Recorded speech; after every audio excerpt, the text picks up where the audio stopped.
SSC 2025 বাতিল চাই, SSC বাতিল চাই, বাতিল হোক এসএসসি পরীক্ষা, এমন কমেন্টে আমার যে ভিডিওগুলো রয়েছে সেগুলো ভরে গেছে।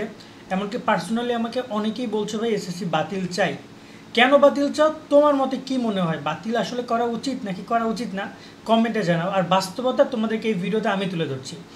গত কয়েকদিন ধরে এসএসসি নিয়ে অনেক কিছু হচ্ছে, তবে এটা কিছুই না, এটা সামান্য।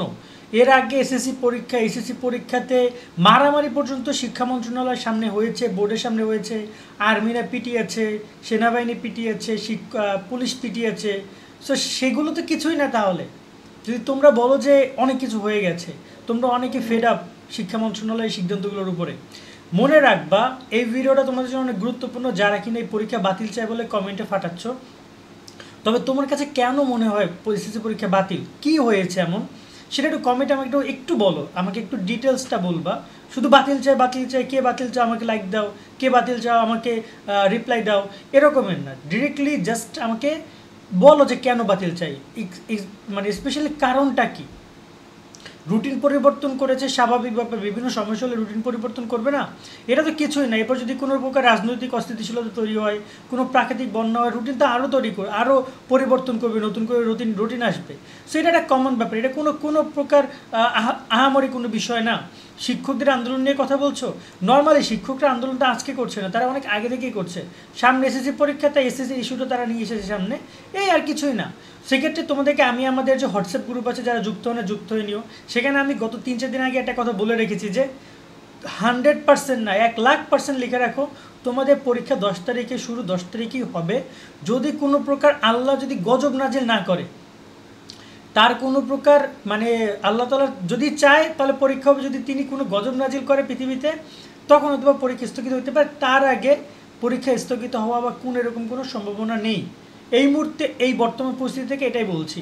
এবং পরীক্ষা বাতিল করার কোনো লজিকই নাই।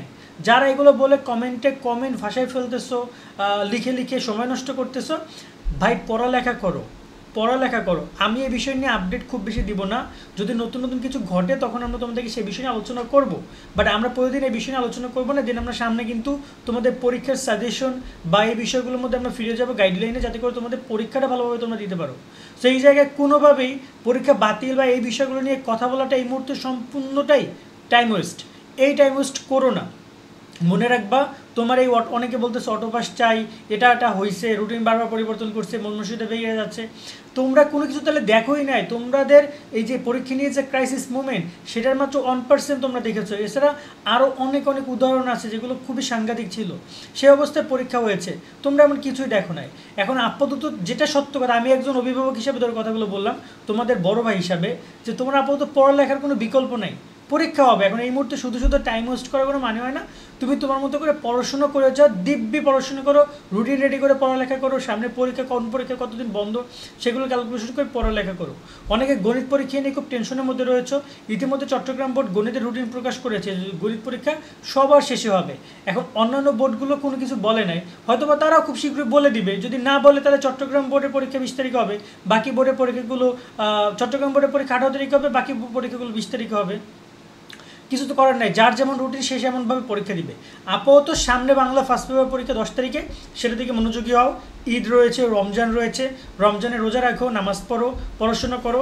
অনেকের মাথার মধ্যে এটাও ঢুকতেছে যে রোজা রাখলে মনে হয় নামাজ হবে না, রোজা রাখলে মনে হয় পড়ালেখা হবে না। এই ধরনের যে চিন্তাভাবনা, এটা থেকে আগে ফার্স্ট বেরিয়ে আসো। এরকম কোনো কিছুই না। তুমি যতটুকু পড়বে আল্লাহ ওর মধ্যে বরকত দিয়ে দিবে, এবং ওটা দেখবে যে পরীক্ষা কমন পড়ে গেছে। সো তুমি রোজাও রাখো, নামাজও পড়ো এবং পড়াশোনাও করো, তবে তুমি একজন আদর্শ মুসলমান এবং আদর্শ শিক্ষার্থী। তুমি যদি আজকে রমজানের অজুহাত দিয়ে রোজা রাখলা কিন্তু পড়ালেখা করলে না, আবার পড়ালেখার অজুহাতে রোজা রাখলা না, এটা আসলে কোনোটাই কাম্য নয়। আশা করি দুইটাই ম্যানেজ করে চলতে পারবা, এবং ইনশাল্লাহ আমার দর হলো তোমাদের প্রতি। আর পড়াশোনার এই নিউজ বিষয়টা নিয়ে অনেক আমি ইউটিউবে দেখতেছি, সুখবর, পরীক্ষা বাতিল করে দিছে, সামথিং এটা ওটা, এগুলো সব বাদ দাও, পড়াশোনার প্রতি মনোযোগী হও। আর তোমার যদি আমাদের কোনো বিষয় নিয়ে খারাপ লাগে সেটা কমেন্টে জানতে পারো, চেষ্টা করবে আমরা সেই বিষয়গুলো স্কিপ করে তোমাদেরকে একটা গুড ইনফরমেশন প্রোভাইড করার জন্য। পরীক্ষার পরবর্তী আরও অনেক আপডেট তোমরা পাবা। পরীক্ষার সময় প্রত্যেকটা পরীক্ষার সাজেশন, তোমাদের প্রত্যেকটা পরীক্ষার প্রশ্নের উত্তরপত্র, দেন পরীক্ষার পরবর্তী গুরুত্বপূর্ণ ইনফরমেশন, রেজাল্ট প্রকাশ, কলেজ ভর্তি, এভরিথিং, সব আপডেটগুলো পেতে আমাদের সাথে কানেক্টেড থাকো। সকলে অনেক ভালো থাকবা। আল্লাহ হাফেজ।